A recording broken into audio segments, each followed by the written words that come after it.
Hi there, this is Jen, and thank you for joining me today. Today I have a kind of a fun video for me anyhow. I hope you enjoy it as well, using some visible image products. And this is from the newest release, so I'm going to use the Happy Bunny stamp set as well as the Chain Reaction stamp set. That's kind of my new favorite right there. And then there's a sentiment stamp set called Happiness Matters, which I don't actually use, but I wasn't sure about that at the time. And then I'm going to use a 6x6 stencil called Halftone. And I'm going to go ahead and do a little bit of experimenting with the jelly plate. I haven't used it in quite a long time. And so I watched some Suzanne Rose art videos, and she has some really beautiful projects that she's made using the jelly plate. And one of the things she does is stamping onto the jelly plate. And so I thought I'd go ahead and try it. I don't have StazOn, which is what she used, because StazOn works really well on non-porous surfaces. So I use some VersaFine Clair in Nocturne, which isn't necessarily an ink you would use on a non-porous surface, but it's what I had, so I went ahead and used it. And on top of that, I'm using some Briareese acrylic paint, so I'm just adding a few colors on top of the stamped jelly plate. And then I will take my brayer and move that ink around. And I made several different impressions, just experimenting a little bit with the plate and the inks. And but I'm only going to show this one that I did first, and then I will show you the one that I'm actually going to be using for my project today. But after I add the paint, I'm going to take my brayer and move that around and try and get that mixed a little bit and a little bit smoother. And then I will take my paper, and you can either use your hand to rub across the back of that, or your brayer, whatever you have, to get that impression to stick to the paper. And then I'm just going to pull that off. I actually really like how this turned out, but then I added more color to it, and it didn't end up looking like that. And so I'll go ahead and set that one aside. And then I had done another one with some different sprays, and I'm just using the leftover portion of that ink right now.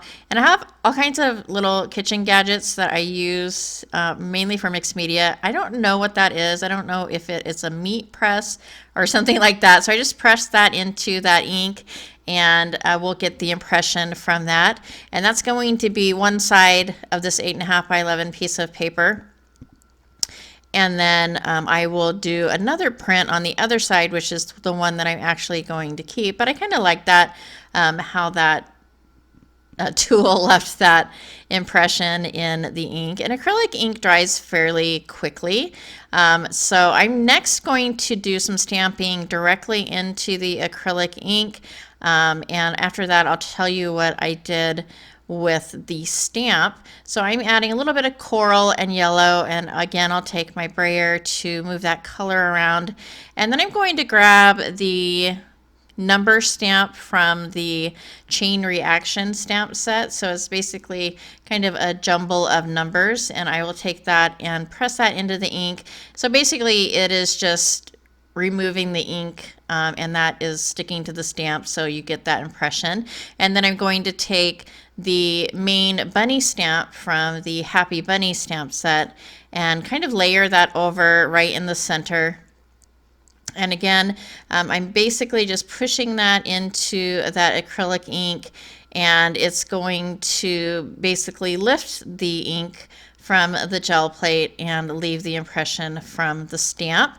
And so after I've done this, and basically with all the tools that I used with the acrylic paint, I went ahead and washed them right away to make sure that all the ink came off. If you leave it, it can be a little bit hard to get off, but I did go ahead and wash my stamps, particularly under some running water, to get all of the ink off of these stamps so that I can use them again and not have that residue left on my stamps.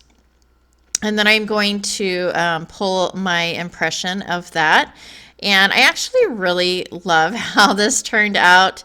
I like the kind of fade in the background with that stamp, and how it's just kind of splotchy, I guess you could say. And so I'm going to use this piece, and I'm not going to make a card with it, but I think what I'm going to end up doing with it is taking that and some of the other pieces that I do throughout the year that I don't end up making into cards, and put them in some kind of like little journal, maybe date them with my date stamp, and then we'll do maybe a flip through at the end of the year. That might be kind of fun to just have a little book like that. I don't really do a bunch of journaling, or any at all actually, but I have like a lot of different journals for some reason, and so that might be fun to go ahead and start using some of that stuff. But I'm going to take the stamps from the Happy Bunny stamp set, that little bunny rabbit, and then Happy Easter, and that's my project for today. This was a lot of fun. I can't wait to get the gel press out again and use it a little bit more and do a little bit more experimenting. And I hope you enjoyed this video. If you did like it or find it informative, I would love a thumbs up. As always, I thank you so much for hanging out with me today, and I hope to see you next time.